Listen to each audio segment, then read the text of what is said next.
Assalamu alaikum Mobil Life kanalının görüşçüleri. Kandayсыздар тугандар? Наличие да ушундай телефон келди. Бул Samsung Galaxy A23 тугандар. Бюджетный вариант бул дагы.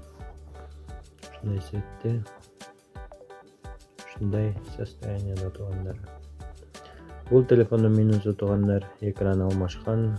Анан кийин анысы аз келгенсип экранында трещина бар тугандар.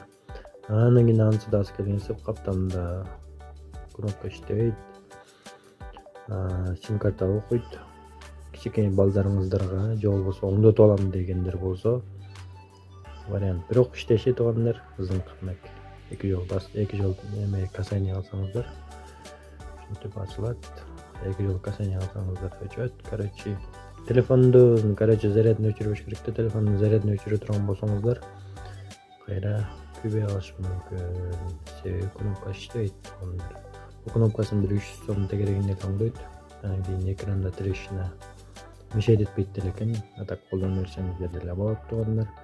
Телефондун баасы өтө арзан тугандар, болгону 2000 сом тугандар. Памяты 128, оперативкасы 4, камералар тонук. Ушундай A23 тугандар. Сим карталардын регистрациялары бар. Эки сим карта тең окуйт, 4G бар тугандар.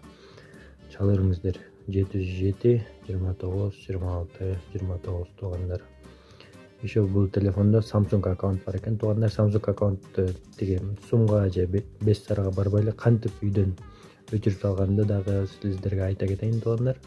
Менде атайын бир программа бар. Бир эле кнопканы басканда телефон полностью сброс кетет. Ичинде Samsung аккаунт же Mi аккаунт айырмасы жок тугандар. Бир эле кнопка менен тарс басасыздар болду.